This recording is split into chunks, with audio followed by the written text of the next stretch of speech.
ભાઈ ભક્તો, આજના યુગમાં એટલે હાલના સમયમાં આપણે ભક્તિ કરવી હોય સહેલું છે, ભજન ગાવા એ સહેલા છે, સત્સંગ કરવું એ સહેલું છે.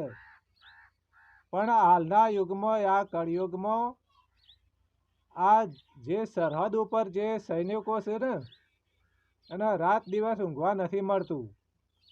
અને વીર પુરુષો છે રે દેશ ભક્ત માટે બલિદાન આપે છે.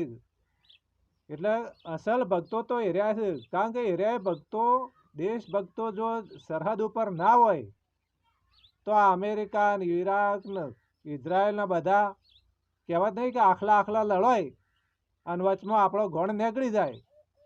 એવી રીતે આ યુગમાં એવું થયું છે.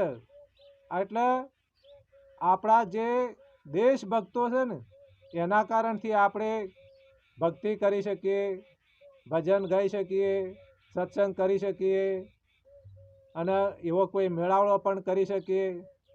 અને એ વીર પુરુષો છે ને જે દેશના રક્ષણ માટે મહાન ભક્તો કહેવાય, એમના પ્રતાપે આપણે આ બધા સત્સંગ ભજન બધું કરી કે ને અસલ ભક્તો તો હું એમને ગણું છું.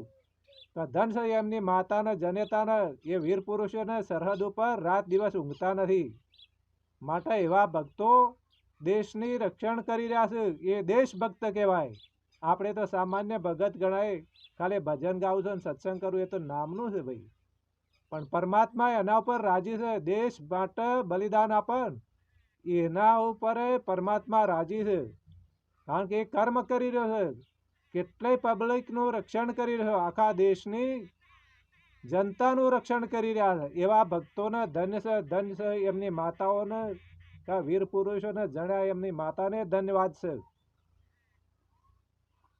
યુદ્ધ ચાલુ થાય અને બોમ્બનો ગોળો આવે તો પછી આપણા ભક્તો નગારા કે વાજેન્ત્ર કે સતાર કે તબલા કે પેટી બાજુ કોઈ લેવા ઉભા રહે ભાઈ, આપણે ઊભી પૂંછડીએ ના આવે. એટલે દેશના દેશભક્તો જે છે ને વીર પુરુષો સરહદ ઉપર એમને લાખ લાખ પ્રણામ કરવા પડે કે એમના પ્રતાપે ભક્તિ કરી શકીએ છીએ. એટલે એવા વીર પુરુષોને મારા પ્રણામ. એટલા જીવ વાલો છે, ભગવાન વાલો છે, દરેકને જીવ વાલો છે. જે દેશમાં યુદ્ધ ચાલી રહ્યું છે ને એ તો બાપડા ખાવાના ફફ થઈ ગયા છે. દેશને રક્ષણ કરી રહ્યા છે ને રક્ષકો, એમના ઉચ્ચ નીચના ભેદભાવ નથી. આપણા વચ્ચેના ગાળાના ખરા ને એમાં ભેદભાવ તો આપણા વચ્ચેના ગાળામાં છે.